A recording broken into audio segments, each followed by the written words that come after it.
జరుపుకుంటున్నది శ్రీ త్యాగరాజ స్వామి వారి ఆరాధనోత్సవాలు కాబట్టి ఆయన గురించి 4 మాటలు తెలుసుకునే ప్రయత్నం చేద్దాం. మనకి 3 ప్రసిద్ధ వాగ్గేయకారులు తెలుసు. త్యాగరాజ స్వామి వారు, ముత్తుస్వామి మిషన్ గారు, శ్యామశాస్త్రి గారు.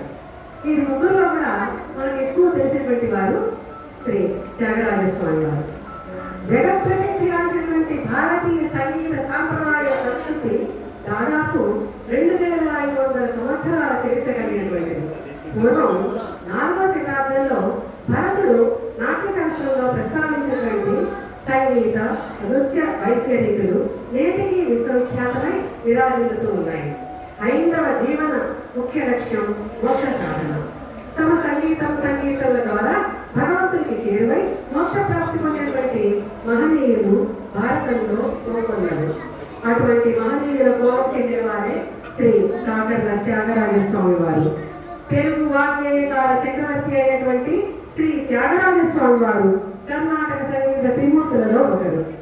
ఎందరో మహానుభావులు అందరికీ వందనములు అనే పంచరత్న కీర్తన తెలియని వారు దక్షిణ భారతదేశంలో ఉండరు అంటే ఏమాత్రం అతిశయోక్తి కాదు. వీరు 24,000 సంకీర్తనలు కృతులను రచించి స్వరపరిచి రామార్పణం చేశారు. వాటిలో ఈ రోజున మనకి 700 కీర్తనలు మాత్రమే స్వర సంగీతంగా లభ్యమవుతున్నాయి.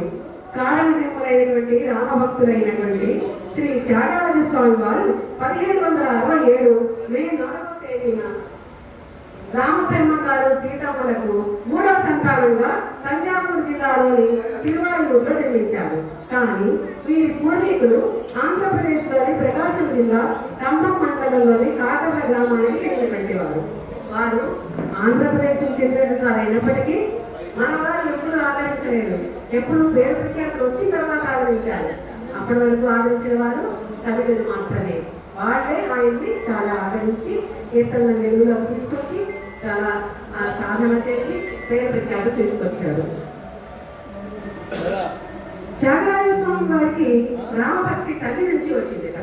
సంస్కృతం, తెలుగు, ఇతర శాస్త్రాలు తండ్రి వద్ద అభ్యసించారు. రామాయణ మహాభారతాలను అవకోసన పట్టారు. 13 ఏళ్ల చిరుప్రాయంలో నమో నమో రాఘవాయ అనే కీర్తనని స్వరపరిచి ఇంటి గోడ మీద రాశారట. ఇది వారి మొదటి కీర్తన.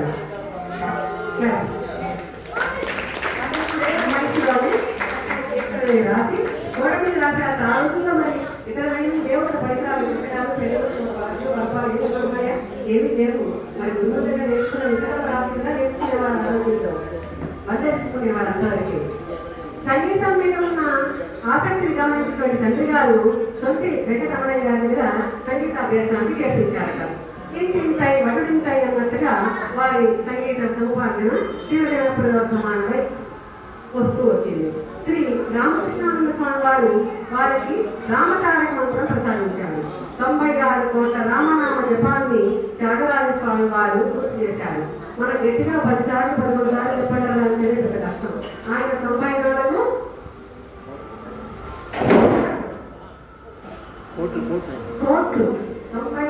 కోట్ల సార్లు రామనామ జపాన్ని చేశారట. నారద మహర్షి కళ సాక్షాత్కరించగా నారద పంచరత్నాన్ని రచించారు. ఐహిక సుఖాల మీద వారికి ఏమాత్రం కూడా ఆసక్తి ఉండేగాదు. అంటే ఇహలోకమైనటువంటి కోరికలు ఏవి కూడా వారికి లేవు. నిరంతరం కూడా నామ సంకీర్తనలోనే మునిగిపోయేవారు. త్యాగరాజ స్వామి వారి గురించి వారి గురువు గారు తంజావూరు రాజుకు చెప్పగా ఆయన సంతోషించి అనేక ధన గణక వస్తు వాహనాలను పంపి సభకి ఆహ్వానించారట. కానీ త్యాగరాజ స్వామి వారు ఇది చాలా సుఖమా, రాముడి సన్నిధి సుఖమా అనే కీర్తనలు పాడి రాజు పంపించినటువంటి ఆ కానుకలన్నింటినీ కూడా తిరస్కరించారట. ఈ చర్యకి ఆగ్రహించినటువంటి అన్నగారు నిత్యం కూడా త్యాగరాజ స్వామి వారు పూజించినటువంటి రాముడి పట్టాభిషేక విగ్రహాలని కాళీయలో విసిరేశారట. రామ వియోగాలను వివరించలేని త్యాగరాజు ఎంతగానో శోకించి తర్వాత తీర్థయాత్రకు తరలి వెళ్ళిపోయారు. ఎన్నో క్షేత్రాలను దర్శించి ఆసువుగా కీర్తనలు పాడుతారు. వారు పాడుతూ ఉండగా శిష్యులు రాస్తూ ఉండేవారట పాటలన్నీ కూడా. మరి ఘనరాగంగా రాసినటువంటి ఇటువంటి పంచరత్న కీర్తనలు ఎంతో ప్రసిద్ధి చెందాయి. మనకు తెలుసు 5 పంచరత్న కీర్తనలు అందరూ ఎప్పుడు పాడుతూ ఉంటారు అన్ని సందర్భాల్లో కూడా. వాల్మీకితో పోలుస్తారు వీరిని. అవతార పురుషులైన వీరు జనవరి 6, 1847న తిరువాయూరులో దివ్య సమాధి చెందారు. భావితరాల వారికి వీరు ఎంతో ఆదర్శప్రాయులు. అటువంటి మహనీయులైనటువంటి శ్రీ త్యాగరాజ స్వామి వారి ఆరాధనోత్సవం ఇవాళ మనం జరుపుకోవడం మనం ఎన్నో జన్మలుగా చేస్తున్న పుణ్య విశేషంగా మనం చెప్పుకోవచ్చు.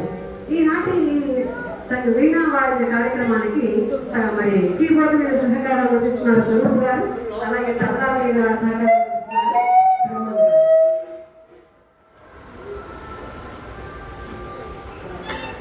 ఇప్పుడు